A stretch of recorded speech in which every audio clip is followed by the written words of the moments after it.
भारतीय किसान लोकतांत्रिक संगठन के राष्ट्रीय अध्यक्ष जी हमारे साथ मौजूद हैं, राकेश सिंह चौहान जी। आइए उनसे जानते हैं कि आज जो उन्होंने प्रेस कॉन्फ्रेंस करी थी किस मुद्दों पर करी थी और क्या मामले थे, आइए जानते हैं। राकेश जी, आपका बहुत बहुत स्वागत है पहले तो खबर भारत न्यूज़ चैनल में। आपने आज प्रेस कॉन्फ्रेंस करी है, किस मुद्दों पे करी है, क्या मामले हैं और क्यों क्या बड़ा आंदोलन करेंगे?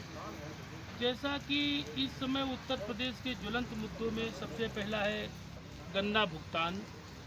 किसानों का 12.5-13 हज़ार करोड़ रुपया चीनी मिल उद्योगपतियों के पास पड़ा है और सुप्रीम कोर्ट ने भी आदेश कर दिया है कि जिन किसानों का गन्ना का भुगतान बाकी है उनको ब्याज सहित चीनी मिलें भुगतान करें, लेकिन सरकार इसकी तरफ कोई ध्यान नहीं दे रही। जबकि 2017 के चुनाव में मोदी जी के द्वारा, अमित शाह जी के द्वारा, राजनाथ सिंह के द्वारा, स्मृति ईरानी जी के द्वारा, योगी जी के द्वारा कहा गया था कि सरकार बनने के बाद सबसे पहला काम होगा गन्ना किसानों का भुगतान करा दिया जाएगा। वो आज तक नहीं हो पाया है।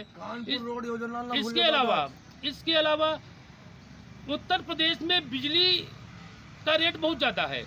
जिन गरीब किसान मजदूरों के पास कनेक्शन लेने का पैसा नहीं था उनको सरकार के द्वारा फ्री कनेक्शन दिया गया और फ्री कनेक्शन देने के बाद उनसे बिजली का बिल उस रेट में वसूला जा रहा है जिस रेट में रतन टाटा के घर की बिजली का रेट लिया जाता है। उस रेट में गरीब किसानों से जब रेट लिया जा रहा तो किसान कैसे बिजली का बिल अदा कर पाएगा? या तो किसानों को 400 यूनिट सरकार बिजली फ्री दे, या तो जो फ्री कनेक्शन दिया है वो राबा ढाबा उनके घर से हटा के उनको मिट्टी का तेल कम से कम सरकार दे जिससे उनके घर में दीपक जल सके।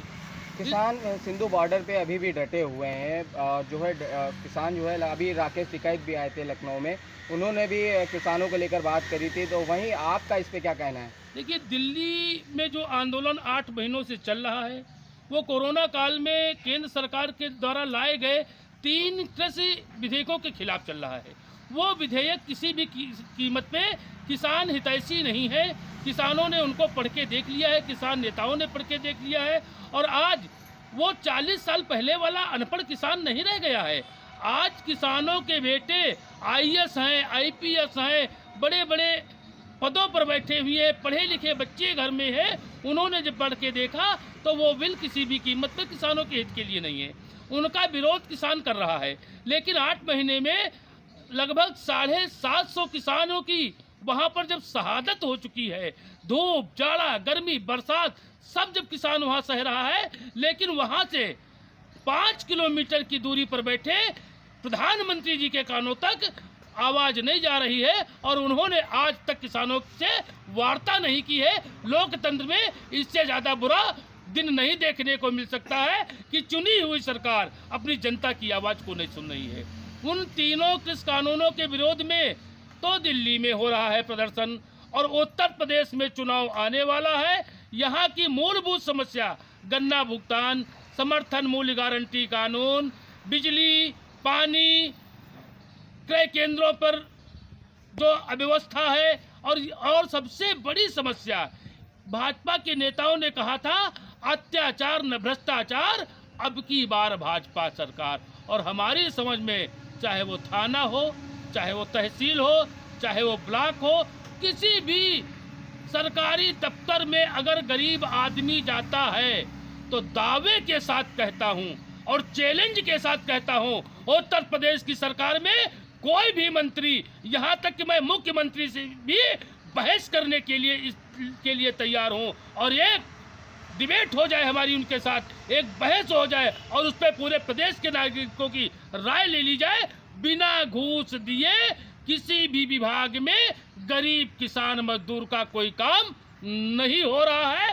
पुलिस तो इस समय इतनी ज़्यादा ज्यादती पे उतरी हुई है, घूस भी ले रही है। मास्क के नाम पर, मोटरसाइकिल चेकिंग के नाम पर 15-15, 20-20 हज़ार रुपए का चालान काटा जा रहा है। अगर मोटर व्हीकल एक्ट में कानून एक है, अगर किसानों की मोटरसाइकिल, कार के कागज चेक किए जाते हैं, कमी होने पे चालान किया जा सकता है, तो मैं आपके चैनल के माध्यम से उत्तर प्रदेश की सरकार को बताना चाहता हूं कि उत्तर प्रदेश की सरकार में जितनी पुलिस की 112 नंबर की गाड़ियां हैं उन पे बीमा है उनका, न उनकी फिटनेस है, और चलाने वाले ड्राइवरों के पास अधिकतर ड्राइविंग लाइसेंस भी नहीं है। अगर गरीब की मोटरसाइकिल का चालान कागज के अभाव में, हेलमेट के अभाव में हो सकता है, तो 112 नंबर गाड़ियों का भी चालान करना चाहिए, वरना गरीब किसानों की गाड़ियों का चालान बंद हो जाना चाहिए।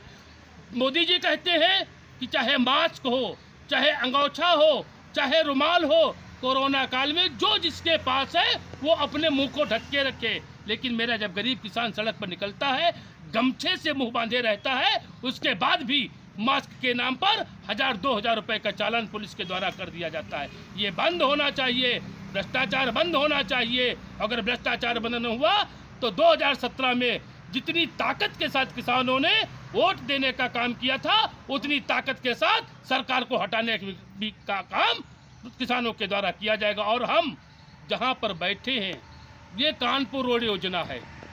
यहाँ के किसान 25 सालों से अपनी जमीन के मुआवजे के लिए धरना प्रदर्शन एलडीए के अधिकारियों के कर रहे हैं। हमारी समझ में लगभग यहाँ के किसानों के द्वारा या संगठन के द्वारा अभी तक 2 लाख ज्ञापन दिए जा चुके होंगे, लेकिन अभी तक किसानों के प्रतिकर का भुगतान नहीं हुआ है।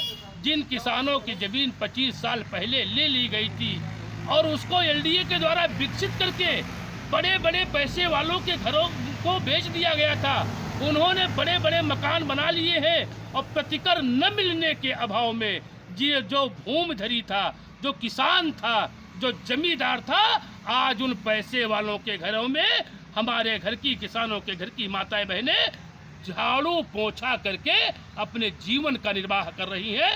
ये कानपुर योजना के किसान आज तक प्रतिकर के लालच में कभी इस विधायक को जिताया, कभी उस सांसद को जिताया, कभी ये सरकार बनवाई, कभी वो सरकार बनवाई। सरकार बनाते बनाते, सांसद बनाते बनाते, विधायक बनाते बनाते ये ऊब चुके हैं। अब या तो इनका प्रतिकर मिलना चाहिए, या तो इस सरकार का, भाजपा का कोई भी नेता इस क्षेत्र में, कानपुर योजना के जितने भी गांव हैं, 3200 परिवारों की रोटी की बात है। 3200 परिवारों की जमीन गई है, 3200 परिवार भुखमरी की कगार पर है। या तो इनका प्रतिकर मिले, या तो किसी नेता को वोट मांगने के लिए गांव में घुसने नहीं दिया जाएगा, पूर्णतया चुनाव का बहिष्कार किया जाएगा।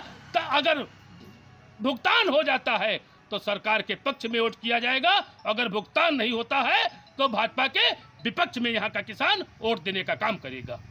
ये थे हमारे साथ राष्ट्रीय किसान यूनियन के राष्ट्रीय अध्यक्ष राकेश सिंह चौहान, जिन्होंने बताया कि सरकार कहीं ना कहीं किसानों की बात सुनने को तैयार नहीं है।